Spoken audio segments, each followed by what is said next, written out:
When I became a mom, I don't think I fully understood the magnitude of the responsibility I had just been given. And I want to just iterate that I had just been given. I had always wanted to be a mother, but I hadn't truly considered what that meant. This is tough for me to say, but without having had a particularly positive role model in my own mother, which doesn't mean I don't love her, I do very much.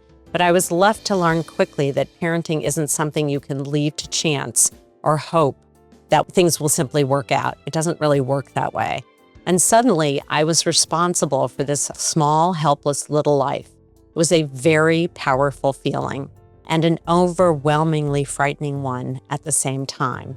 Was I really capable of making the best decisions for my child and then children later on when I had more? As my children grew, I wondered how I would set boundaries and expectations while still allowing them to become their own person with ideas and beliefs that might be very different from my own. Over time, it became clear that my role was to keep my child safe, to love them unconditionally, and to support their individuality unless it crossed the core values in which I believed. My job was not to control who they became, but to prepare them for the world beyond our home. In many ways, our home became a microcosm of society where lessons about respect, responsibility, and compassion began. And then I began to ask myself, what if English were not my first language while living in the U.S.? What if resources were scarce or I was working more than full-time and felt stretched thin by the limits of what I could offer? How much harder would this already overwhelming responsibility feel? Welcome to Small and Gutsy, the podcast spotlighting nonprofits and social enterprises with budgets under $10 million. I'm Dr. Laura Sherwit, and I'm excited to be your host. We bring you the less told stories of organizations that are bold, passionate, and making a real impact. Perhaps you will find needed services, a job, volunteer, invest in, or donate. Small and Gutsy is more than a podcast. We're a 501c3 nonprofit. We've recently been ranked number 8 on FeedSpot's top 30 social impact podcasts and number 3 and number 9 by Million podcasts for the top 30 volunteer podcasts and for our youth empowerment episodes, respectively. We're proud of these honors, but honestly prouder still of our mission to elevate the visibility of small but mighty change makers. Do you happen to know a nonprofit or social enterprise doing incredible work? Please send them our way to laura@smallandgutsy.org. Mothers play a vital role in holding families together. They are often the emotional center of the home, balancing care, guidance, and stability while nurturing their children's growth and well-being. This is not discounting fathers, by the way. When mothers are supported, families become stronger. Children feel secure, learning is reinforced at home, and resilience is built across generations. By investing in mothers, we invest in the health, unity, and future of the entire family, and in turn, the broader community. South Central Los Angeles Ministry Project has known this for over 30 years. South Central Los Angeles Ministry Project, known as South Central LAMP, was founded in response to the 1992 civil unrest by a collaboration of 8 congregations of Catholic sisters committed to supporting families as their community rebuilt.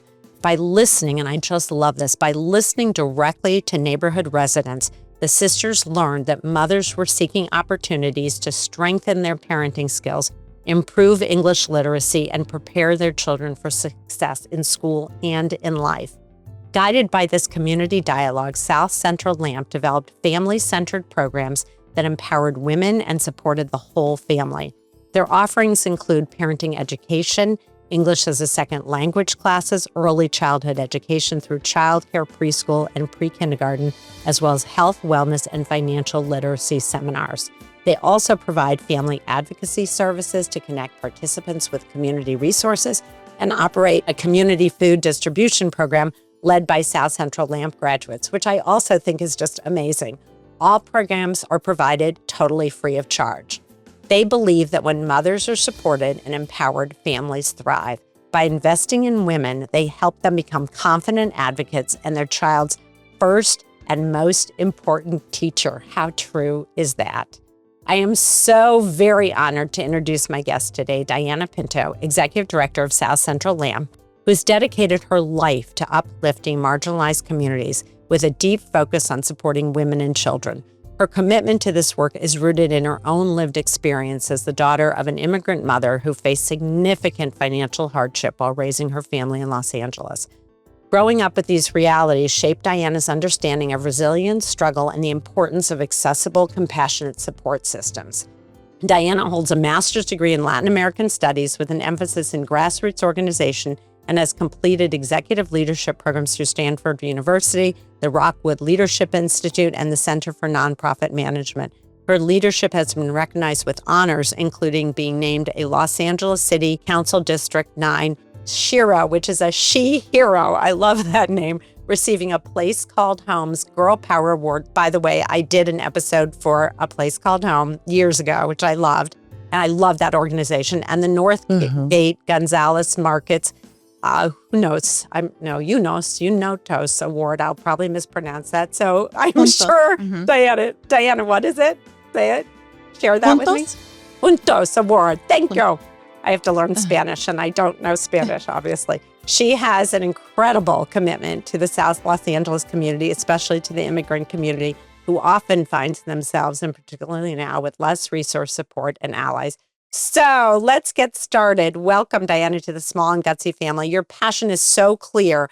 And I'd actually love to hear, as I was thinking about this episode and thinking about you and reading about South Central Lamp, I'd love to hear that pivotal point in your own upbringing, if there even was a single point where you said, I want to give back to my community. This is how I want to give back. So take it away and forgive my very poor, inept pronunciation of your award. No, thank you so much. Thank you so much for having me here today. I'm really, really grateful to be able to share this story with you and with your audience as well.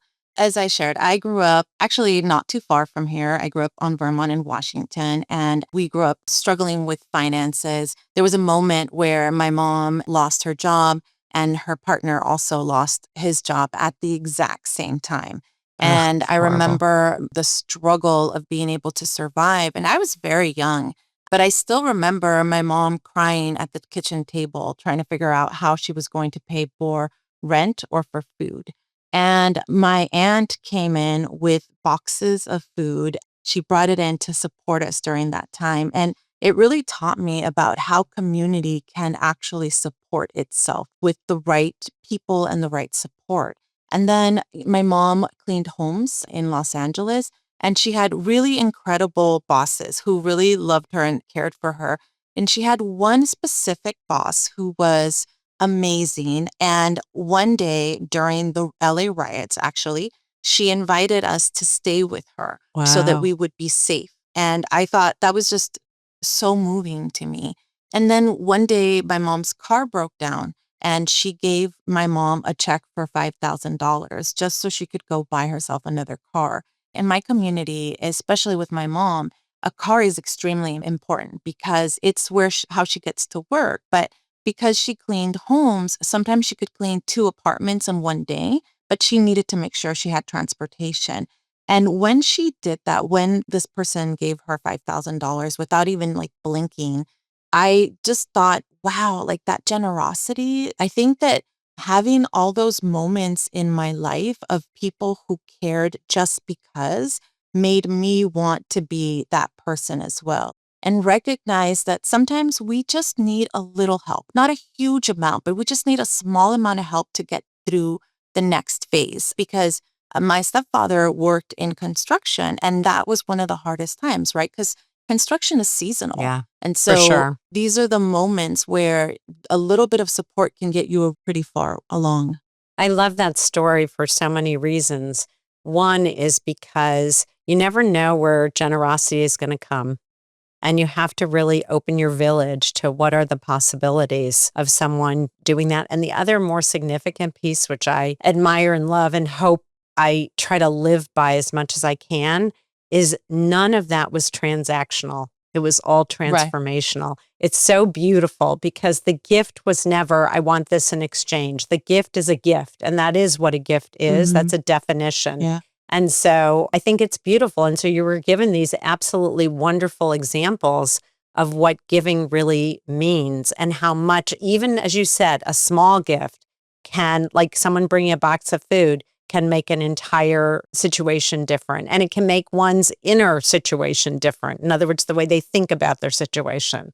Right. And it also showed me that we have so much more power. Like my aunt who brought in the boxes of food, she was just as poor as the rest of us, but somehow she was able to do this. And that made me realize a little bit can go a very long way. And we have so much more agency than we realize. Ugh, I love that too, because I'm sure that's conveyed at South Central Lamp with new moms. So how did you get from sort of that pivotal point of, wow, this can really make a difference. I love my own community, which is clear that you do, to kind of ending up at South Central Lamp? How did you come into the position and the organization? It was honestly just meant to be. It was a blessing, I think. My husband and I had actually moved to Georgia because he was getting his PhD. And then we had come back and I was looking for a job. And I found a job that I've worked in nonprofit for most of my life. I've really enjoyed working in nonprofit. And then the job just wasn't fitting correctly. And I was looking for another job. And the job that I previously had was of being a director. I had run programs and I really enjoyed it, but it wasn't enough direct services. That was part of it. I like the direct services. And so South Central Lamp had an opening for a family advocate, which meant I wouldn't be a director. It would actually mean a step down. But I was excited about that because I wanted to do direct services. And so I applied for it. I became the family advocate for the agency. And probably shortly after the program director left, they hired a program director. It didn't end up working. So they asked if I was willing to try being a program director and because I had the experience. And I said, sure. And I loved it because my experience as a family advocate who went to do home visits, who led the parenting classes, who was part of the resource support, really helped me understand the needs of the community. And so as a program director, I was able to bring in more services, but for the entire community in a I love sense. it. So we had health fairs, we had different financial seminars, we had all these things happening through the agency because I was able to understand what the need was from the constant day-to-day services that we were providing. And eventually the executive director left. They hired a new executive director and she was great. And I was really glad that I got to work with her. And when she left, she said, you need to run this agency. I'm going to I tell the love board that it's you need great. to be the one. And I was like, real, I don't know. I was really, really nervous, to be honest. hmm Like I hmm said, direct services was the thing I loved a lot, but I was really worried that one day someone would walk in and they wouldn't see the beauty of the things we did Wow. and they Yeah. would seek funding before mission. And I was nervous about that. And so I said, okay, I'll try it. I will try to do this. And I'm really grateful because my husband was actually the one who pushed me. He's like, you can do this. You can Right. do this. I did. And I had a really great board who was very kind and generous with their time and support of me. So that's how I was able to become executive director with the agency. I love that. And how long ago was that? I became executive director in 2014. I've been with Amazing. the agency a total of 17 years. It's amazing. Yeah. I love Yeah. the progression of your career inside South Central Lamp for so many reasons. I do think that one of the things, because on the other side of my life, as I do coaching and I do organization development, is if someone gets a new job and they don't have previous experience with the organization, they need to sit and live in the organization for a period of time. So you already had done that. And the fact that you had done that doesn't mean things don't change and shift, but your level of awareness is so deep. And so, in some ways I can understand you're missing direct service. And at the same time, you get to have an overview. And because you have done the direct service work, you really can marry those two in a way that probably pushes the organization to achieve more than it would necessarily otherwise. And the other thing that you said that I think is so remarkable is especially now when resources are so tight, but there have been other times when they've been tight, is there's this mission creep, like, oh, I think we can do that. We should apply for that funding. And I love that you really think, does it fit our constituency? Does it fit our participants? Does it fit our mission? Does it make sense for us? And those are all the best questions for leadership to ask. And I also appreciate that you honor your board. by sharing that they were so supportive of you, because a board and an executive director don't always see eye to eye. And yet at the same time, it's a marriage that needs to work. It just does. Uh-huh. So I love that. And I don't know that our audience will be able to hear any of this, but I can hear the kids a little bit in the background. And I love Yeah, that. I have to say, the program is going on right outside your door. It's beautiful. So, it is. Yes. mhm, And during COVID, because of course there was a moment where we couldn't have the kids on site, we didn't shut right. down the way other places did. We stayed open actually the entire time intentionally. We just Wow. had to like kind of, for the time that the governor asked us to not be, to shelter in place, that was the time we closed. But it was one of the things I missed the most. It was like not seeing the kids or the families. It just made it paperwork at that point, and not Yeah. being able to see them and do workshops with them. It was just like, oh, great, another bill signed. Right, right. Because you really get to know the people who participate. They become You do. your extended family, frankly, is my guess, They do. which is Yeah. beautiful. So, talk to my audience about the program. Tell us what happens and how do people choose different things and how do they get to you? Believe it or not, it's word of mouth how people find us. In our community, particularly, is word of mouth is extremely powerful. Yeah. If a person tells you go to this place, then you're going to go to this place. We have a lot of people who have either been friends of people who have been in our program, relatives of people who have been in our program. Most of everybody we get are word of mouth because our program is kind of unique. Most agencies work with children and their parents, but we work with the mothers and their children. So our mission is women and their children. And our programs are really centered around understanding that the mother is the most important person to support a child in their growth, right? And one of the reasons is because a lot of the women who enter our program come from patriarchal countries that often makes it really difficult for them to advocate for their children, because I always tell people, the doctor's right, the priest is right, the Same. attorney's right, everybody else is Yeah. right except for you.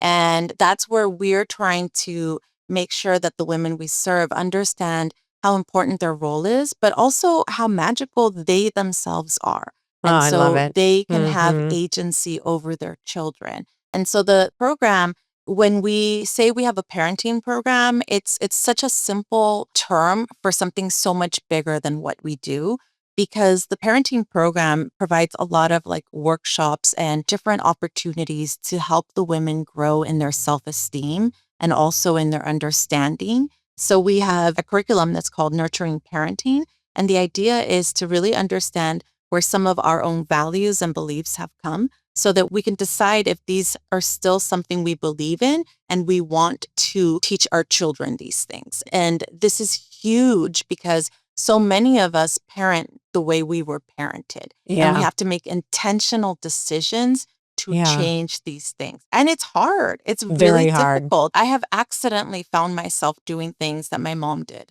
Yeah. and things that were not the best things. Like, she was a great mom. She had moments, of course, but unfortunately, there were times where I picked these things up and I had to apologize to my kid. I'm really sorry. I didn't even connect that I did that. And those are some of the things that we get to have a conversation. We also celebrate, for example, International Women's Day. And Oh, we it's great. had one of the Hmm. moms say to us, I didn't realize that women were valuable. I didn't realize that was Wow. important. And that hit me hard, because it's not just the fact that she didn't realize she was valuable, but how can she teach her children that women are valuable Right. if If she she herself doesn't hasn't feel been it. taught these? Yeah. Yeah. And Hmm. so our program is really holistic in that sense, where we have a parenting program that has various components to it.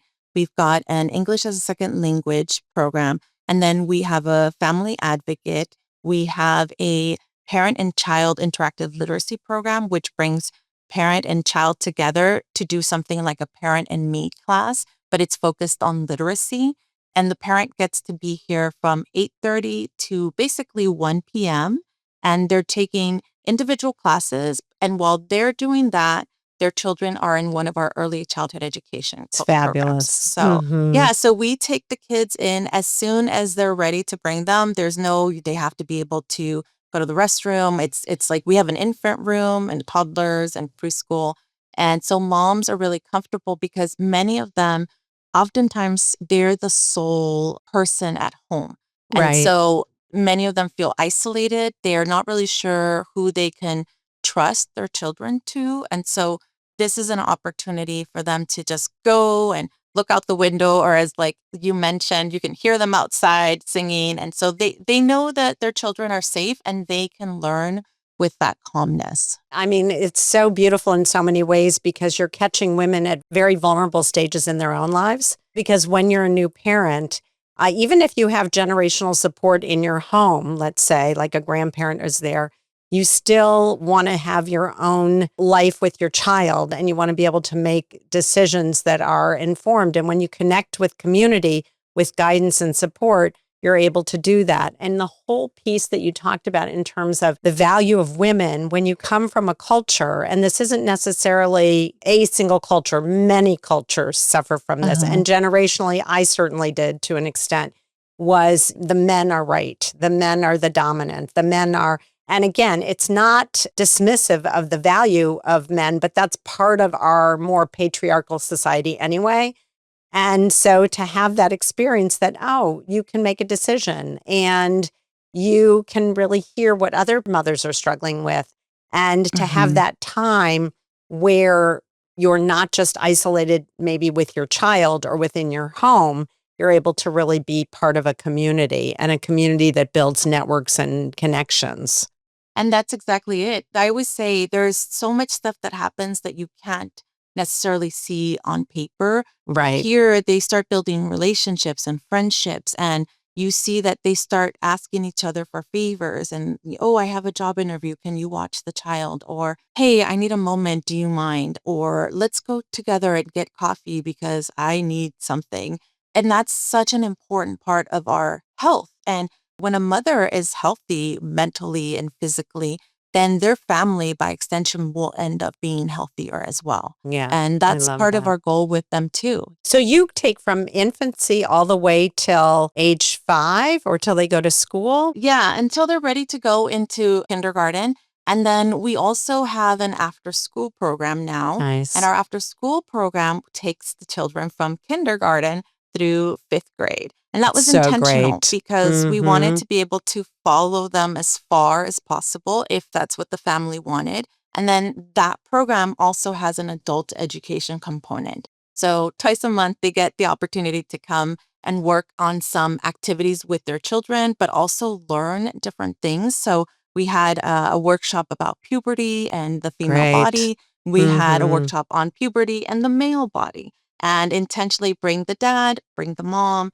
Really, we want to inform families as much as possible so that the children are comfortable coming to them and asking them these questions. I always tell the moms, wouldn't it be better for your children to come and ask you about sex or Yeah, about their bodies than going to their friends? right. Because Or their seeing friends it are not going to online. really know. Right. Exactly, or seeing Right, it right. online, and they're Mhm. like, okay, yeah, because it's hard. It's often, it's often really hard for them. It's not something we speak about a lot, Right. It's so and true. culturally, it's Mhm. hard too.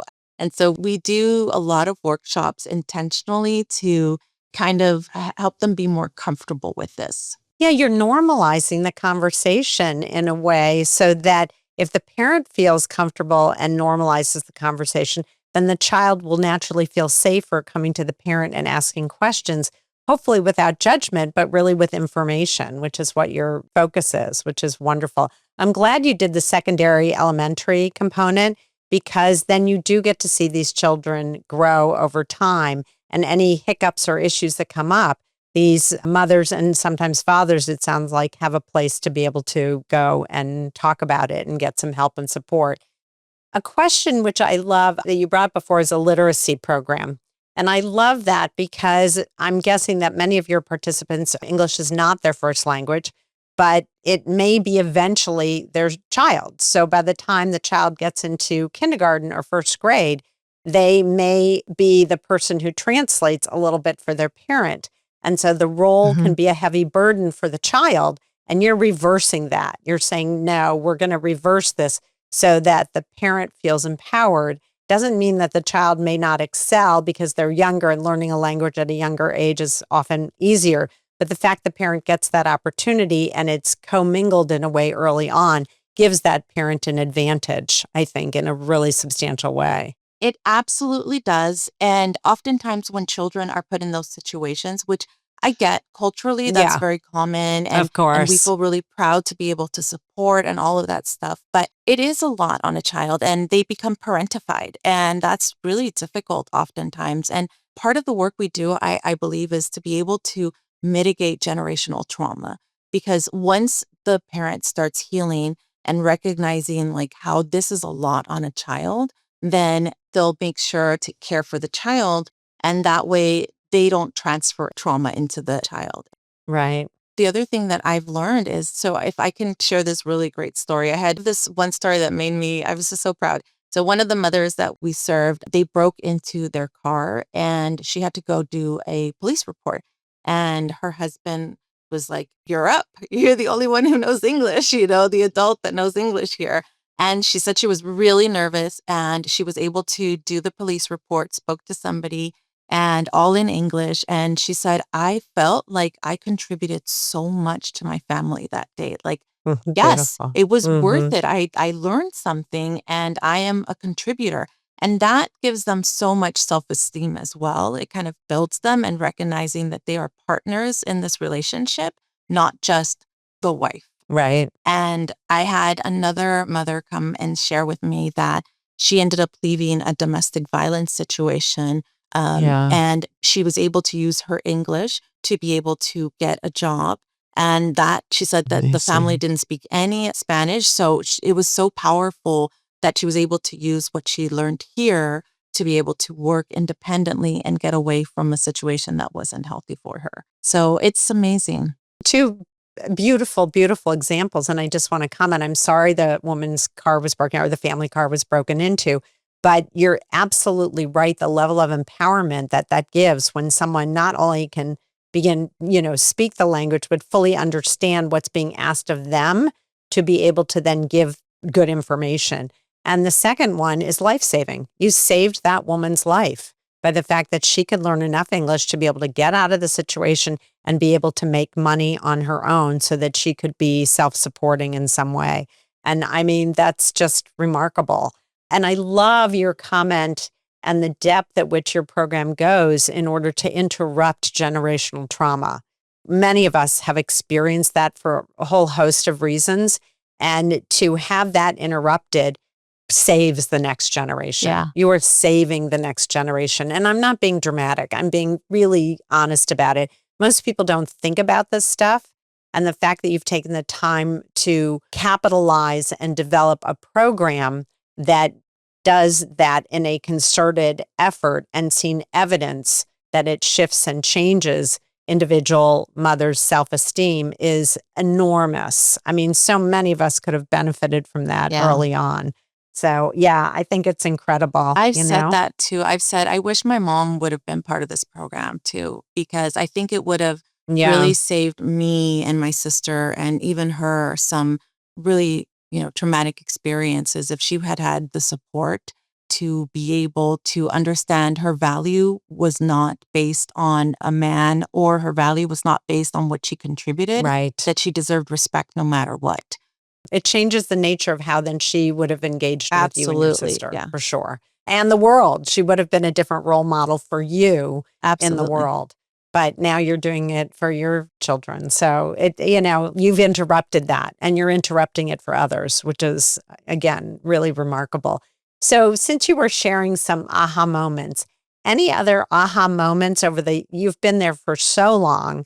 I don't know if there are any aha moments with children that stand out or with families or mothers that you want to share. One of the things that I really love that we do at South Central Lamp is that we teach the women about the educational system in the United States. And one of the things we do is really get them to start thinking about what school they want their children to go to, how they want to be involved in their children's school. And so we start explaining these things to them. It's great. And there was this particular moment that made I enjoyed it so much because one of the moms that we served, she went to an elementary school because she was going to enroll her child in kinder.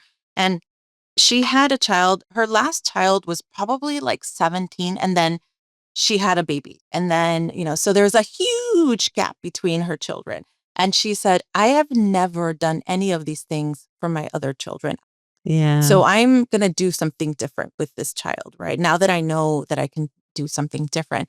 She went to the elementary school and she started asking all these questions, including, I think that back in the day, they used to have I want to say like an API score for the schools so that you would see like they would be ranked by the standardized testing. There was a whole website for them as well. And they removed it at some point. But she went and she said, hey, I'd like to know what the score of the school is. And the person leading the orientation said, wait, hold on 1 second. And then she walked out and the husband of the mother was like, oh man, like, what did you do? Like, now we're going to have like, what's going to happen? And then the principal came in with the woman and he said, can you repeat your question again? And she got nervous and she said, well, like, I just wanted to know the score. And he said to everyone in the room, this is the first time in like 7 years that I've been a principal that anyone has asked me this question. And he said, Ask that. you should all be Wow. asking these questions. And he said, where did, I know, I'm getting me too. I got really goosebumps, excited. yeah. He said, where did you learn those words? And she got a little nervous and she said, lamb? And she didn't want to she was like, oh my inappropriately gosh, we're out gonna you, get but she was a good advertisement. Yeah.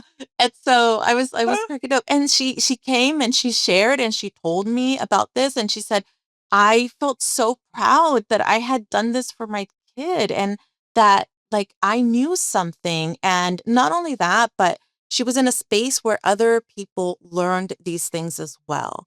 And she was spreading that knowledge. And one of the things we've noticed is that oftentimes the women we serve will go on to be leaders in the schools of their children to a point where they get elected often to be the leaders, like the president of the council, whatever it is. And I remember one time one of the moms came to us and she said, so I've been asked to be the leader for this council.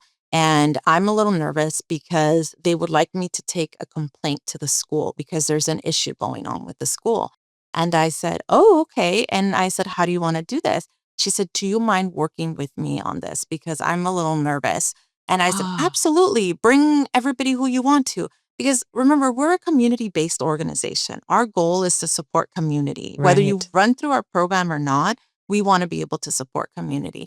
And so we did. And I shared with her, like, here are some ways you can talk to them. These are like the ways that you will get their attention. Because one of the things, again, we do is how do you speak to school educators when you're having an issue with your child, right?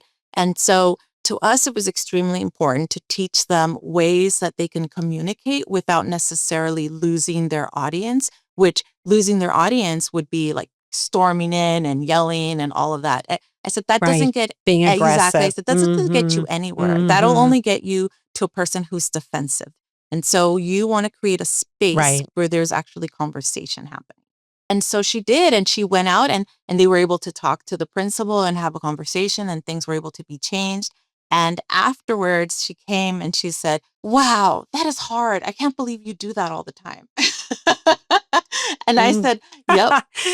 But she learned of something so valuable in terms of communication. And it's exactly what you're saying is if you can open a door for someone to listen, that's half the battle. Whether they agree with you or not is a different issue. But if you can't even get to the place of where they're listening to your concern, you have no chance. So that's an incredible life lesson, whether it's in a school situation, in a work situation, in a friend situation. All of those are so key in that with that approach. Yeah, for like sure. So this is exactly what we share with them when we're teaching the classes. All of these can be used in other parts of your life. They don't have to just be for the school or for your child. They can be part of your relationship with your husband or with an aunt or a friend or getting a job or you're managing. And so all of these techniques, I will always say to them, we teach you as if you were professionals already. We're not bringing in workshops as in, oh, like we are not dumbing down this information. We're giving you accurate information because we know, one, you're smart. Two, you can handle this. And 3, we want you to thrive with this. Well, you're giving them tools to practice when they're in these situations. And not every situation is going to turn out exactly the way they want, but you have a better chance in using the tools that you're teaching.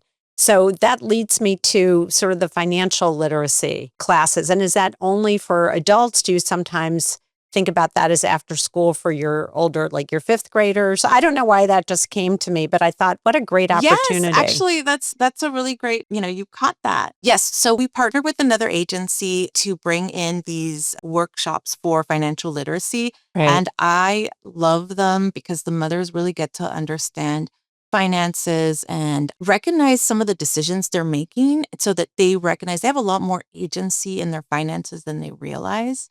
And I then love it. I wanted Mhm. the kids to also learn this. My husband, his degree was in family environmental consumer sciences. So budget is in finances was a big part of the way he wanted our child to be raised.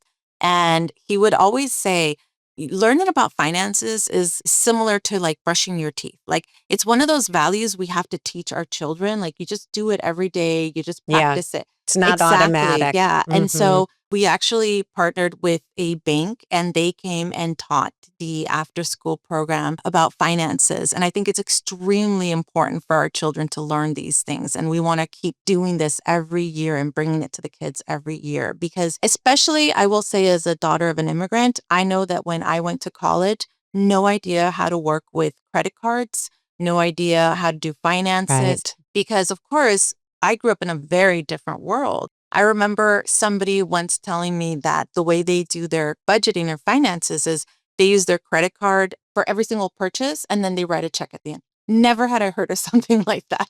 I was like, I'm Right. so So nervous. funny. I can't even Right. imagine doing that. Mhm. And that's because I didn't have that experience. And so this is why we want to bring this and, learning and making sure our families understand how important the social security number is for their children. Because sometimes people will let their friends borrow their child's social security number because they need it for certain things. And I just want to remind them that that number is so important to their children. And so these are little things that they don't come from countries that use these numbers in that way. And credit cards and credit scores are not in every single country. And so these are the things that we're trying to expose them to so they're prepared and their children are also protected and prepared. That is so smart because you don't think about if that hasn't been somebody's experience, they don't understand the value basically that it is in this country. You can't borrow, there's so many things you can't do. You can't get your own credit card if you don't have a certain score or you haven't been responsible, except if it's a very first time and there's a reason for it. But I think it's great that you're exposing children to this too, and hopefully the parents take away that this should be, like your husband said, I love that, should be like brushing your teeth. You should be able to look at your bank account, know where you spent the money, what you have in there, how to save. I mean, it's all of that. Even the littlest amount can add up over time. People don't really realize that either. They think, oh, it's just, I'm going to when I was a kid, throw coins in a jar until that jar was filled. And then you realize you had $25 sitting on your dresser instead of actually trying to put it in at that time, a savings account, Yeah. It's true. It's Mhm. true. It's very true. And I think one of the other things is that our kids are so smart and so we have this thing called the kindness store at the after school program. Love it. And the kindness store is if we catch you doing something kind, you get kindness dollars. Ugh, And love that teaches that. them Yeah. to, share kindness, Mhm, mhm. but also to be able to save up money. So we have like bigger items and we have smaller items. And some of the kids will learn to save money through this kindness store. I love And I that. have to give it to my sister because it was her. She used to run a boys and girls club. My mom's two daughters were a nonprofit. I love She it. used to run a boys and girls club in Las Vegas.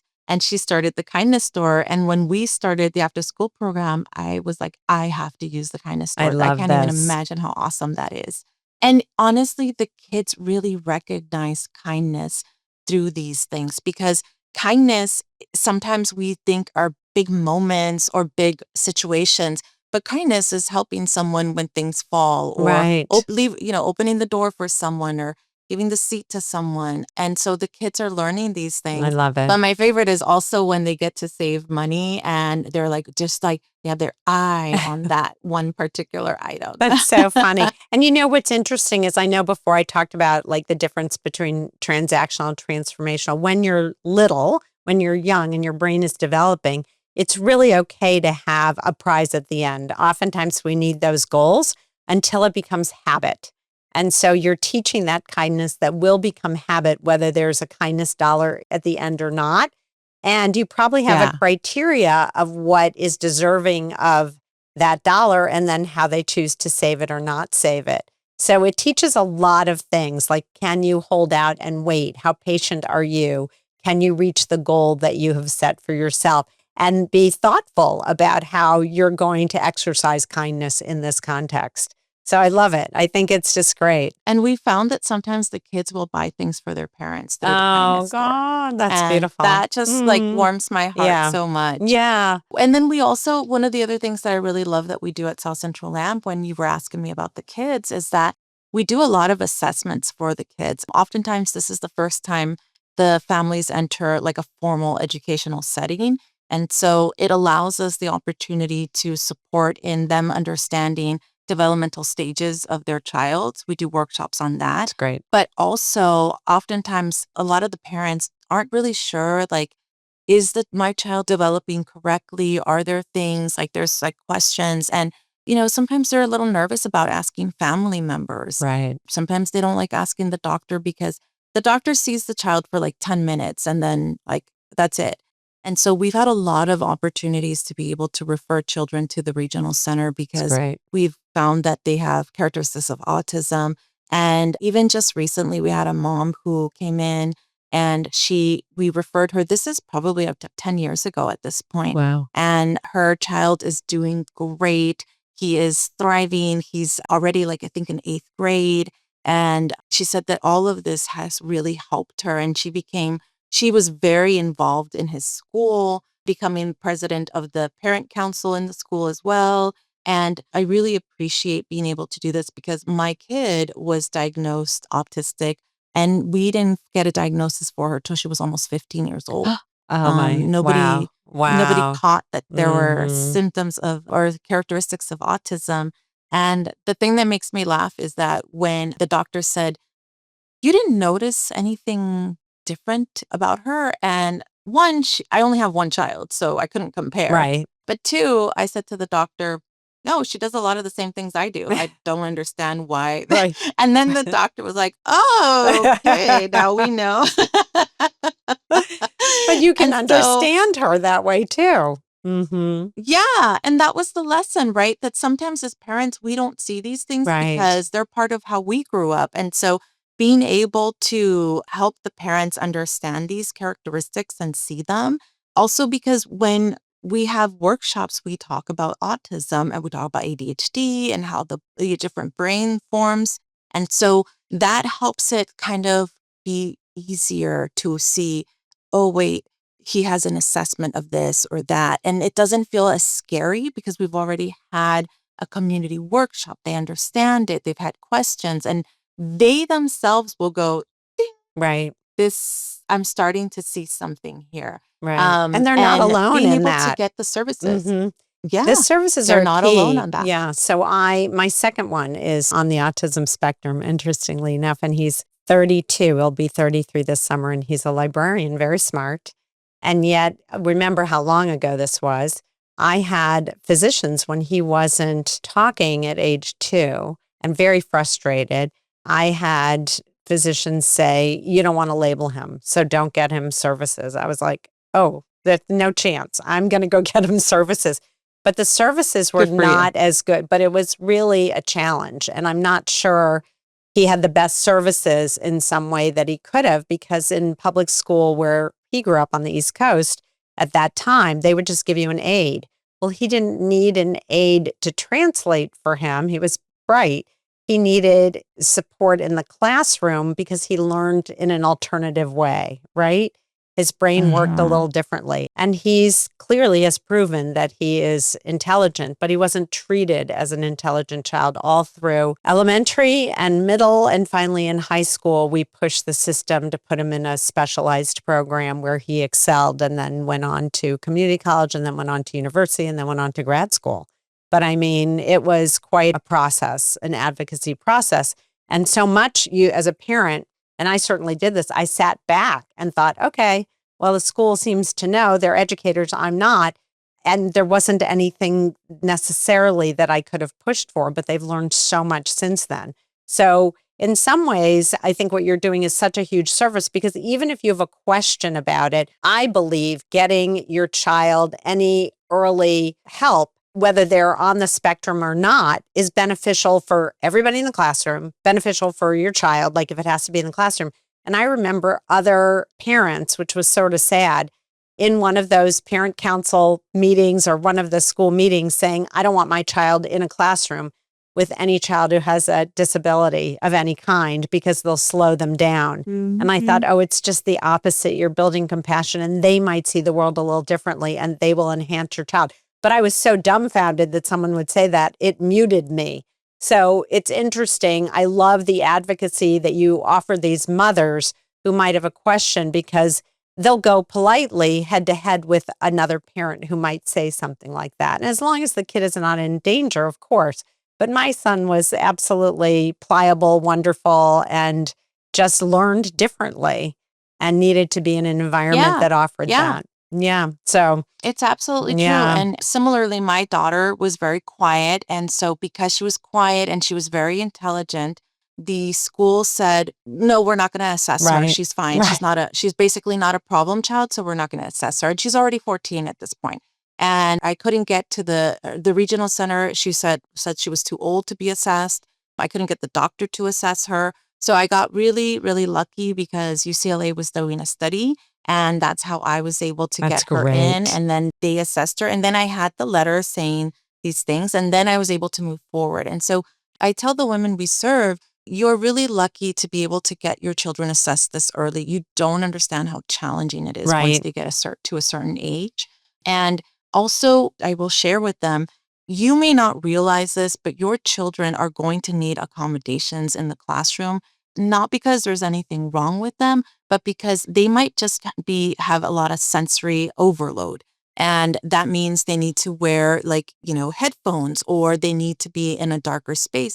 There's nothing wrong with them, but these are their needs. And so this is where you as an advocate can really support them in these things. That is so key and so important because, again, kids develop at such different rates and not one size fits all. And as soon as parents kind of recognize that, there are very few, and maybe they're just extremely lucky parents out there who had just a one directive path because that doesn't always exist. And so the fact that you're giving them all this information, all this knowledge is giving them an opportunity to look at the situation as a positive versus a negative. These are supports that help your child grow. There's not something wrong with your child. And I love that approach. That's exactly it. It's like what it should be. And it's what they should lead with when they're confronted by potentially other parents in a public school setting that might say otherwise. Because you know what? It's an opportunity for everyone in the classroom to show compassion and to learn, because the way that my son or your daughter might approach a problem solving would be so much, it would enhance the outcome of solving that problem. I have no doubt. Absolutely. I mean, there's a lot of studies that neurodivergent people are honestly, it's biological. Right. We need them because they think differently. They find solutions differently. And the other thing is, part of this is because, growing up the way I grew up is that unless you're like everybody else, then you're abnormal, right? And so one of the things was that my kid had a lot of sensory for sound was a lot for her. So did mine. So she would have to wear earphones or we'd leave early from spaces because it was really too much. And in my culture, they would be like, she was rejecting them and like, oh, well, she's leaving again or like this and that. And there was no sensitivity to the fact that this was a disability that could not be seen. Right. And that's one of the things I want the mothers to advocate for their children, even if it means And this is what I say to them, even if it means you have to stand up for them from your own family, because you are the most important advocate to your child. Because if you don't do it, who will? Right. Who will love your child if it's not you? I think that's so beautiful. And it's so important because it also teaches, or the child sees and feels that they are accepted within their own family, because you have a mother who says, oh no, we're not accepting this. This is not going to happen this way. And I had to do that certainly for multiple kids in my situation. And I am grateful because I didn't have a role model that taught me that. At some point, I had to make that pivotal decision for myself. And do we want easy and straight path? Sure, who wouldn't? But that isn't the nature of what I was given. And in fact, I think my children are remarkable, and I'm very grateful. And you're teaching that. Had I had that in a very early age, a place that had said that to me rather than the opposite, it would have been just an incredible gift. So you're giving these families an incredible gift, not just in terms of the space and the education that is sort of the academic piece and the English as a second language and the financial literacy, but the emotional and social component of what you offer is the only thing I can think of is that silly credit card. Example, it's priceless. It's incredibly priceless. And there's just nothing that could be said that would top that, because it's a lifelong experience that it sounds like they keep coming back to. So I have one other quick question, and I'm sorry to keep you on, but you're just so full of wonderful information and beautiful examples. Some of your former students seem to come back and serve as advocates, and I would love to know more about that. I think that is such a wonderful 360 for you, and I just think, gosh, how great! That you can't have a better compliment than that. So share a little bit about that. Absolutely. So, how I mentioned that we're a community-based organization, and I was a program director. And so when I was a program director, the opportunity to partner with St. Francis Center and bring a food distribution program came to us. And I went to the women we served and I said, listen, I would love to bring this to LAMP. I would love to bring this for the community. But I'm going to be really honest with you. We don't have the staff for it. We are limited. And so I want you to help us if you are willing to do this with us. Great. And the women said, absolutely, we'll do this. And so once they graduated, so it was really the graduating women, because our program is a 3-year family literacy program. Love if it. they'd like to stay for 3 years, because we have 3 levels of English as a second language, and we're able to teach for those 3 years. And so it was a 3-year family literacy program graduates that signed up to support. And so the first year, because we were still like working on it, they would leave class early and they would help us and they would line up. And there was about 10 to 12 of them helping us do this thing. Mm-hmm. And then eventually they just stayed on. And then the next year, new women came in, and the previous ones stayed as well. Some of them eventually life changed and they had to leave. Right. But it was always like the next generation and the next generation would come in. And now they still come to support us and they're still running the program. I It's love them. it. And I love remind that. them, Mhm. this is part of the leadership that we teach, right? One of the things we do at South Central AMP is we teach leadership as well, because I strongly believe that whether we have a little or a lot, we have a lot to contribute to community, and we all can contribute in one way.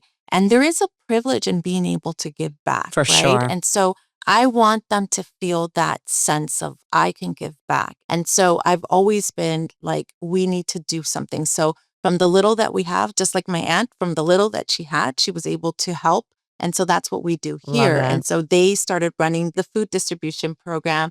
And it's been such an experience. They actually were awarded by the city for their support as well. And I was so Fabulous. proud of them. And we were really nervous because with everything happening with ICE, there was a moment where at the beginning of the summer last year, some of them said, I we can't can't, show up. we're Mhm. really Yeah. nervous. We Yeah. can't go right now. And we said, absolutely. And what we did at LAMP actually is we did the People United project, which was to bring food boxes to the community that we could support, including the volunteers. And then after a little while, they were like, okay, I feel better. I'm comfortable. And they started coming in and they started supporting. and volunteering again. Beautiful. And they feel like such a purpose. Like, honestly, they rarely miss. I don't think I have a lot of them miss. If they do, it's one or two. And then we have some that just have never missed. I know they get a lot out of it as well. And recently, one of the volunteers who had been part of our program was able to get a job at the school where her daughter used to go to. Oh, that's And now great. she's working there part-time, and she's using the skills not only that we taught her here at the agency, but the skills of being a volunteer, For which sure. means you have to learn how to coordinate, but work with your volunteer coworkers, and then with community, which is, challenging. For They're like sure. your customers. So you have moments where you make someone happy and make somebody else unhappy. And so she was able to use these skills, and we're so proud of her and happy for her, because part of it is what people don't recognize is that oftentimes learning English can also help a family be able to get a second job so that the Right. income is higher, so that they're Right. able to give their children other things. And then, of course, I don't know if this is everyone, but I think a lot of us, especially, like, we get a lot of pride in being able to contribute to our family, but to be able to have a job too. Of course, it's our It's very pride identity. for us. At Yeah. times, it helps Yeah, define us because we are contributors and we get to be providers exactly. within our own household. So I think there's so much to be said for that. But I love these examples because it is leadership, it is volunteerism, and it has its complex nature within that group itself. And then couple that with how they engage with the community. And again, they've been in those shoes, so they know what that feels like. And so they're going to be much more empathic and compassionate to the people who come and need the food that they're offering. It's beautiful. And so you've created not only a program, but a legacy within that program of graduates who come out of your program and then practice their English, practice their volunteerism, practice their organizational skills, practice their community engagement. I mean, it's sort of a little bit of everything, which is wonderful. And I love that she got a part-time job on top of that, this one particular Yeah, volunteer. It's just beautiful. we were. And we have a partnership with Queen's Care. So they come to South Central Lamp every other week, and they provide health services. And so one of the things that they do, because it's free health services, is that the mom was able to come and get her TB test here, and she didn't have to pay, she didn't have to go to another clinic. And she has that service here at South Central Lamp. And that's part of what we wanted to do as a holistic approach, which is have health services here if we're able It's great. to have learning, have all of these things, have their children on site, because we wanted to remove as many blocks for them as possible. I love that because they feel safe there. So if they go anywhere, they're going to go there and say, okay, I need this or I Yeah. have this health issue because you've already created the safety and the reputation and the consistency and that they have agency over their own body. So you're just providing that education they get to choose, which is amazing. Yes. So toward the end of the podcast, I don't know if you know this or not, we always have a round of quick and gutsy questions. So they're fun and they're silly and you can pass if you want to, but they're just fun. There's no wrong answer that you can give. So are you Okay. ready for your quick and gutsies? I am. Okay. So what is at the top of your wish list for South Central Lamp? However, the answer can't be money or funding because every nonprofit would ask for that. So what's at the top of your wish list? I don't know if a building is money or funding, but at one point I would love for us to have a space that we could create specifically for the programs that we provide. That would be your own building. Exactly. Yeah. And it would fit the needs, Yeah, right, yeah. of the space, Yeah. of what we do here. But the other thing, honestly, one of the things that we're hoping to eventually, once we have all of that stuff, I love the idea of doing a neurodivergent summit in Spanish for the community. Oh, I love that. Wow. So that they start understanding what neurodivergency is and all the tiny little aspects of it when you have to get an IEP and what is that? Similar to what you said, they get told this too, that their children are going to be stigmatized, that's going to follow them, all of these things. And I really would love to be able to do something like that I for love the that. community because there's a lot of information that's incorrect and there's so much they could be doing for their kids. Oh, I love that. Oh, I love that wish. I wonder if you could ever partner with UCLA where your daughter got support, if they would ever partner with you to Oh. do that. Because I can't help being a consultant on the side, but I love that. And I think having a program in Spanish for your community would be beautiful. And they could actually come in and do an English component and you do the Spanish component. But that would be a great, because they've already done the groundwork or the homework, or maybe they have the network, but you really have the population and you have the language. So I think it would be amazing. Well, I hope that happens for you. I would welcome partnership with them. Yeah, absolutely. I think it would be great. If you were to think of a song that describes South Central Lamp, what would it be? So, do you remember "We Are Family"? Oh, is yeah. the song that comes in my head. The Pointer Sisters. I love that. Yes, that's the song that reminds me because they build such connections with each other and with the staff that they become a really big part of who we are. So their struggles are our struggles. And so this is how I feel like that song fits us so well. It so does. You guys are family, and anybody who walks through your door is part of your family. You welcome them. You have a big welcome mat outside. It's so clear to me. What makes South Central Lamp gutsy? Because you're definitely gutsy. We were started by 8 orders of women religious, and these women, their goal was to create a social justice agency, right? And in a time where during the 90s, where there was a lot of issues going on, they went and they talked to community and they asked how can they be of service. And they created a program that was specifically for women and their children. And we've been really careful to only receive funding that would support women and their children. And I think that one of the things that I tell people is that we never received Head Start funding, which is really popular, Head Start funding. And a lot of people are struggling right now because of the federal government and what's going on, right? And it was intentional. I was really uncomfortable with receiving Head Start funding. I said to myself, one day there's going to be an administration that's not going to be open to our community, and they're going to have the names of those we serve. And I'm not really comfortable. We would have to change the way we provide our services in order to do this. And so I think we're gutsy because we're very particular in how we receive funding, because it's always about mission, even if that keeps us struggling just a little bit more. Because I tell people, and that is why we're poor, because we don't have all this funding, but we're really picky. Right. And I love it because you want to protect our family. Well, you walk the walk. You have agency. I mean, that's who you are. And I love that because you serve continually as a role model for your, not just your participants, but your staff, your board. You're all a role model for this is how we do things. We want to have agency because we know what works best because it comes from our community and a long history.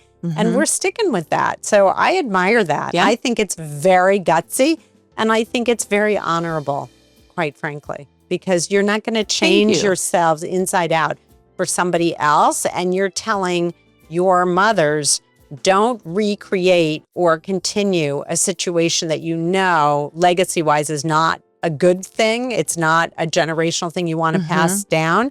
So here's your opportunity to shift that now, and we're going to help you do that. I just love it. I think it's amazing. What is something that outsiders or maybe even a few insiders don't know about South Central Lamp? I would say that the women and the families that we serve are extremely generous with what they can give. Love it. They are always trying to find ways to support us in different manners. So when COVID hit, we couldn't have the volunteers here anymore because of everything going on, but also because they had to take care of their children at home, right? And so what we did, a group of us, which was just 5 staff, all females, ran the food distribution program during that time period, right? Wow. And it was really, really challenging to do all of that when we used to have 12 people do it. And during that time, I remember it was so hot. It was insanely hot.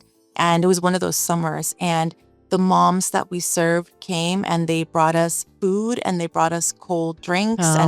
They from the little that they had, they had collected the money and they went and got like all this stuff for us. And I was so touched by the way they showed their appreciation to us. And again, they have a little and they still share it with us. And I think that's one of the things a lot of people don't realize, that while they are receiving a lot of services and they are free, they also find a way to give back to us as well. God, what an incredible story. And it's so true. You know, what I take from that, and I think it's just something we should all remember, is it's not the size or amount, it's the giving. That's what counts. And I just think giving anything is giving. And giving makes us feel good and makes the receiver feel cared about. And I just love that. I think it's beautiful. If you could get one celebrity or influencer to talk about South Central Lamp, who might that be? You know, I've thought about that, believe it or not. I used to like America Ferrera. Oh, yes. She used to be on Superstore. I really liked her. I liked her story. She really worked with women and with immigrant women. And once she had her child, I definitely think things shifted for her. And now she understood like the power of being a mom and the importance and all of that stuff. And I would always say, like, I think she would be such a good support person, because she's just, I feel like she's just really authentic as well. And I think that people who are authentic and who really care about these things would make such a big difference. I think that's a great choice. And I think you should reach out to her if you haven't already. You never know, you never know what door can open. I always believe in reaching out to people and letting them know who you are and what you're doing. Maybe That's true. send the podcast. Well, hashtag, but that I don't think that always goes to the person. But, if you can, that would be great. So that would be awesome. Wouldn't that be amazing? Because I think you're right. I know exactly who you're talking about. So I want to just take a moment, Diana, and tell you how fabulous this conversation was. It was so fun learning about you and your family and the program and your own personal story about what sort of how you got into this, and you and your sister in the nonprofit space, which doesn't surprise me, and the level of leadership that you provide for this agency, and a shout out to the board and a shout out to your staff and volunteers. But you have created something remarkable. And I welcome you to the Small and Gutsy family. I hope you don't remain small for very long, but you will always, always be gutsy. So thank you for being here. Thank you so much. And thank you for sharing that. And I really do appreciate it. And we are so grateful to have people who care about the families that we serve, especially during these times. It always means a lot to us, and it means a lot to the women. And I always let them know, because we started this thing called the Passport Project to support the women and ensuring that all their children had passports in case of separation. And this was all through volunteers and people who wanted to help. And I always tell them, like, all these people care. I know that you see these things on TV, but that's only what you see on TV. Right. There's a huge community of people who care and don't believe these things. And so thank you so much for having me on and for sharing our story and for taking the time as well to get to know us. I love it. And I also love that when there's a need that fits your mission, you create a program around it. Just like the passport. Yes. That's so great. It's like, that's right. We didn't even talk about that. And so how do people reach you? Yeah, absolutely. So they can go to our website, which you will post as well. And then right there's an email for me, and you can email me or our development director, Nicole, and you can donate however you want to. And if you wanted to go to the Passport Project, just put that on the note. And all proceeds go to that. There is no like, well, we get 10%. There's none of it. All that money, because we're small and because we get to make these kinds of decisions, because of the funding that we get that allow us to pivot when we need to pivot, then it's these kind of programs that don't get touched by administration. They just go straight to that. It's great because they're also for a very specific period of time or purpose. So to share your, I'll put it in the notes in the show, but share your website and share a phone number, just because people are different kinds of learners, right? So our website is www.southcentrallamp.org. It's a very long word, but yes, it's all together. And then our phone number is 323-234-1471. Right. I am hoping that this podcast helps spread the word for you. It has just been a total delight. So thank you for everything. Thank you. Really appreciate it. Thank you. Thank you so much, Laura. We really appreciate it too. It's great. Please go to smallandgutsy.org to check out all of our episodes. And if you're so inclined, please purchase some Small and Gutsy merchandise, consider sponsoring an episode, or making a donation. Both are tax deductible and help keep us going and spotlighting these great organizations. The opinions and viewpoints expressed by our guests are independent and don't reflect the position or views of Small and Gutsy. Of course, we can't take responsibility outside of our own vetting of the organizations we interview, so before you sign on to support or work for them, we encourage you to do your own due diligence and research them as well. I want to thank my partners in this endeavor, the Intrinsic Group, the donors, the sponsors, and my incredible board of directors, Brianna Carmichael, John Gatto, Lucy Mello, Ari McCoy, Melissa Greitz, and Serena Rajabian, who believed in me in this project enough so to sign on to support this effort, and all the folks, friends, and family who have guided and inspired me. And thank you for listening. Together, we are spreading social impact, and you can help us. If you like this podcast, please share it with your friends. And don't forget to email me the name of any organization you feel would benefit from being interviewed. From small and gutsy to big with impact. I'm Dr. Laura Shirk-Witkoff, and thanks for listening.